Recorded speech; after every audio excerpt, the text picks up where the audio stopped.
bülbülüm bir güzel gülüm söyle harda kalmışsan gülüm öldürür nazım benim baharımı yazım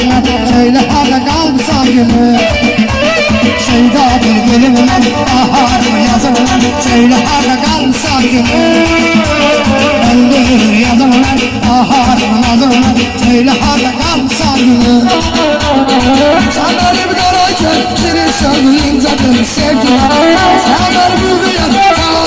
yalan sevgilim şelale benim ay meleğim benim şelale benim ay meleğim benim şelale benim ay meleğim benim şelale benim ay göğseğim benim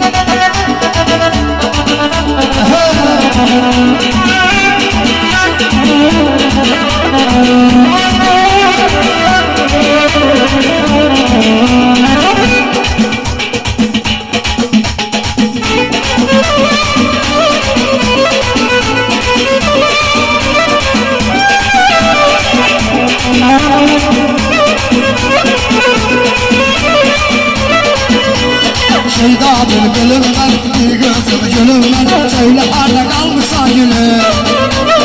öldürür nazımdan baharımı yazımdan söyle harda kalmışsan gülüm Şeyda bülbülümden bir gözüm gülümden söyle harda kalmışsan gülüm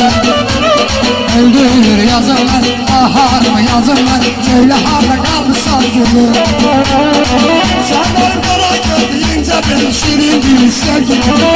sen benim saadetim kanalım sevgilim şelale benim ay meleğim benim şelale benim ay meleğim benim şelale benim ay meleğim benim şelale benim ay göğseğim benim